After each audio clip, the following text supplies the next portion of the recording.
A new push aims to regulate a popular drug sold in smoke shops around Tennessee. Good evening, I'm Kim Chapman-Whitfield. And I'm Mary Beth Mangrum. It's called kratom, and some users say it helps curb withdrawals associated with quitting opioids. According to the Mayo Clinic, in small doses, it's used as an upper or stimulant. At higher doses, it can be a powerful sedative. While proponents say kratom can be used to help some people stop using harder drugs, it is not FDA approved and still carries the danger of addiction. However, relatively few regulations exist at a state level. Tonight, News Channel 9's Sarah Hauer examines the state of kratom regulation in Tennessee and the recent push to tighten guidelines. Sarah? Kim, Mary Beth, the plant-based product, often sold as a natural remedy for pain, anxiety, and sleep issues, is legal and easily found in gas stations and smoke shops across Tennessee. But one local mother says she learned the hard way that accessibility can come at a devastating cost. We lost our Matthew a little over a year ago.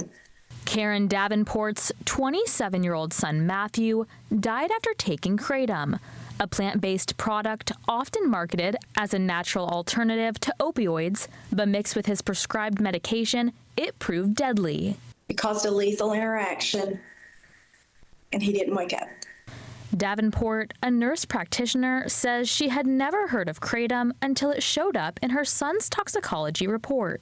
And then I looked it up, and it scared me that it was actually legal to sell here in the state of Tennessee. Kratom is widely available across the state, often sold as a dietary supplement. But it's earned the nickname gas station heroin for its addictive properties and opioid-like effects at higher doses. That's why State Representative Esther Helton Hayes sponsored a resolution urging Tennessee to regulate or even ban the substance.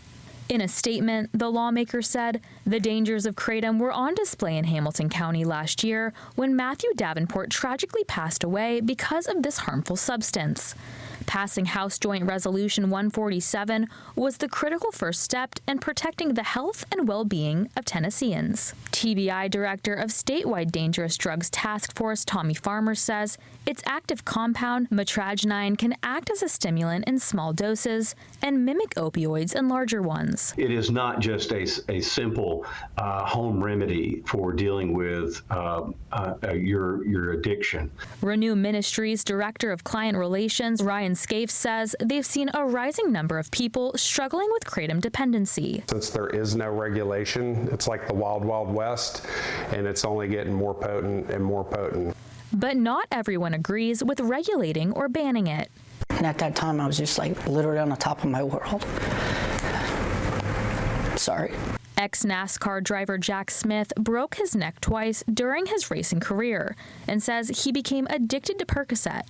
After being suspended from NASCAR, he credits kratom for helping him kick his opioid dependency. Still, for families like Davenport's, the fight for regulation is personal.